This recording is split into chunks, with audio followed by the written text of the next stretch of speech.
Okay, welcome back to another episode of Third and 23. I'm your host, Alex, here to bring you another off-season futures video. We're going to focus on the NFL yet again in this one, and I'm going to talk NFL fades in particular.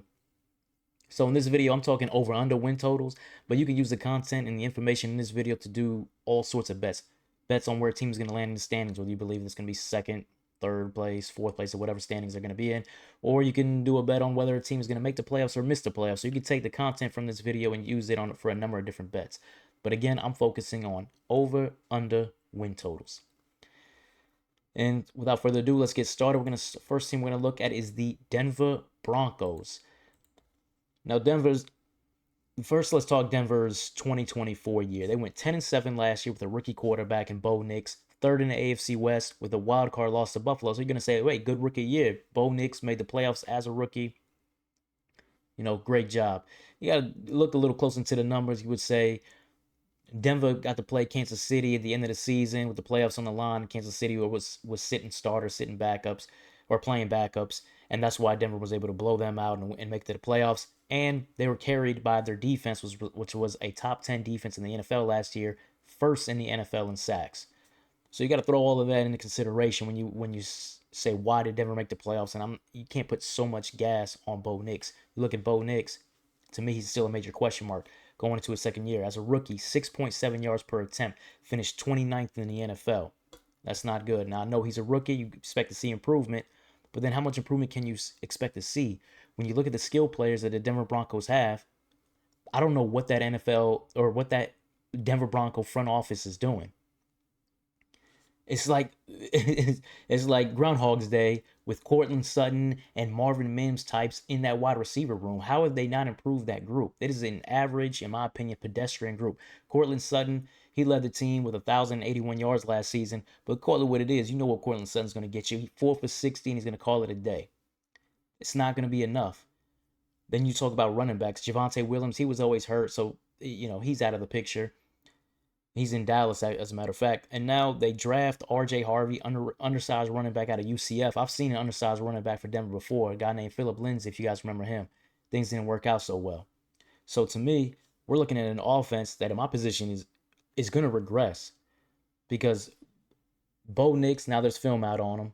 You got a receiver room that's not very good, average at best, and a running back room that I just don't believe is going to really provide that kind of balance you expect to see on the ground. So I don't like this Denver Broncos offense to be any better than they were last year, and likely is going to dip. So then we talked about the defense. This is the NFL. There's no way the Broncos are going to finish first in the NFL in sacks 2 years in a row. Call it what it is. So they're going to regress on the defensive side of the ball. I'm not saying they're going to fall off the map, but they were 7th last year to finish top 10, number 1 in sacks. Highly unlikely. So now, I got this regression meter at the top, which say I put them at a 3 out of 5. Vegas's over-under is 9.5. So if you're saying that Denver's going to be the over, then you're saying Denver's going to win at least 10 games. They're going to basically do what they did last season or better. How? With an offense that's probably going to struggle and struggle to score points, and a defense is probably going to, that in my opinion, is going to slide. I just don't see it. So this is a team, in my opinion, is going to regress quite a bit. I wouldn't be surprised to see them more down at the 6-7 win range this coming season. So let's move on to a second team. That is going to be the Seattle Seahawks. The Seahawks, we talked 2024. They went 10-7 as well, second in the NFC West. But in a wild, weird kind of year, the NFC North was crazy. NFC North was on steroids, basically. And at 10-7 season, they still missed the playoffs. A lot of changes in Seattle. Geno Smith is out at quarterback, and they bring in Sam Darnold from Minnesota. Now, Sam Darnold helped Minnesota win 14 games last year in a revival season. Came out of nowhere. Sam Darnold has never done anything like that. He's been in the league like 7 years or so, something like that. He's never done anything remotely close to that. But he faded late in the year. And because of that fade, there was a lot of talk that he cost himself an opportunity to solidify himself as the franchise quarterback in Minnesota. And that's why you see him in Seattle. I think Sam Darnold's worse than Geno Smith. So I think we're seeing a slide there at the quarterback position. And then who's he throwing it to? DK Metcalf? He's gone. He's in Pittsburgh.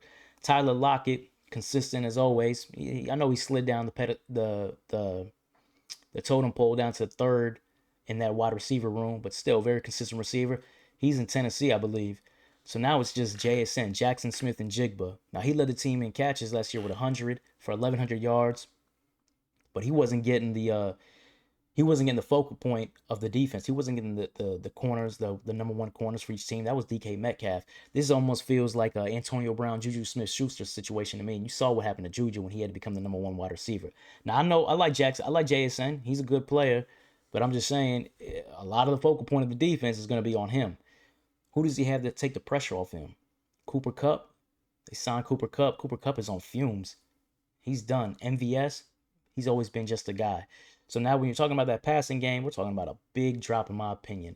From Geno and DK and JSN and Tyler Lockett to Sam Darnold, JSN, probably a washed, I mean, I hate to say it, but a washed Cooper Kupp and MVS, that passing game is dipping. Now a running game, Kenneth Walker coming off of his worst season, averaged 3.7 yards per carry. He missed 5 games. He missed 2 games the year before that, 2 games his rookie year. He's starting to get that injury-prone label.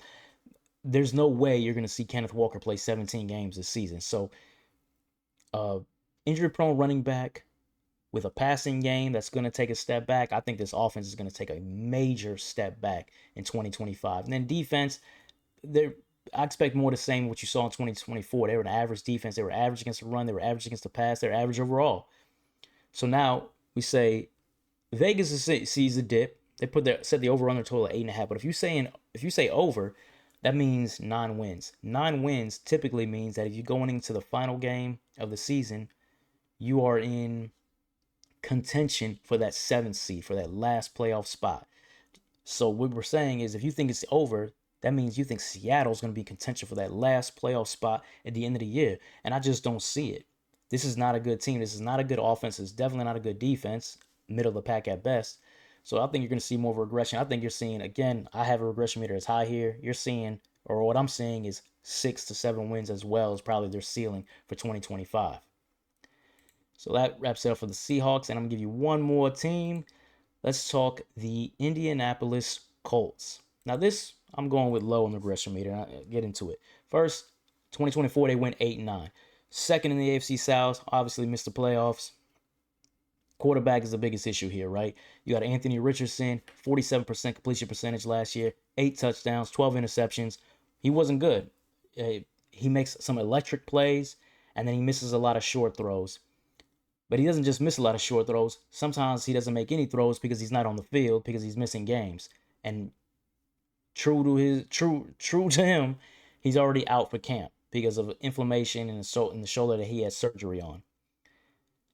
A guy who's struggling to pass the ball, and now he's missing camp time, that's not a good start to the season. And he's out indefinitely right now. They don't know when he's going to be back.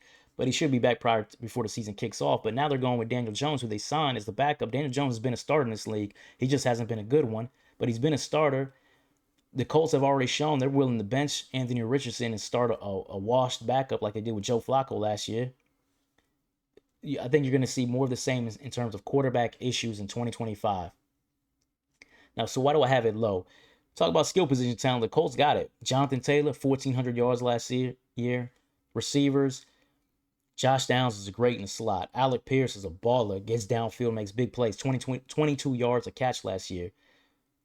The leader of the receiving corps is Michael Pittman. I don't really think he's that great, but he's good enough to round out that wide receiving corps. Issue I see here is Jonathan Taylor hasn't played a full season in 3 years. So you're going to have a point this year where you're going to be starting Daniel Jones and a backup running. More than likely, Daniel Jones and a backup running back. That's a bad backfield to start in the NFL. Couple that with this defense. This defense finished 29th in 2024, and they didn't add any playmakers. So, you might see some improvement and you might not. But this defense is going to finish somewhere in the 20s. You're looking at a bad defense with a bad quarterback situation.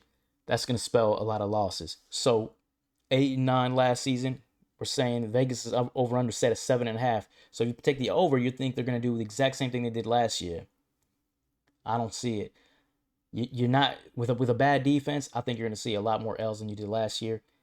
And then with the quarterback issues that they have, I don't think the Colts. I think the Colts are looking at again 6 to 7 at best is their ceiling for 2025. I think there's a lot of issues at the quarterback position and on the defensive side of the ball. But anyways, so that wraps it up. Three teams to fade in 2025. And if you like the content, if you agree, you disagree, go ahead and like, comment, subscribe. And as you're going to see more off-season content as we continue to move towards the start of the regular season. Take care.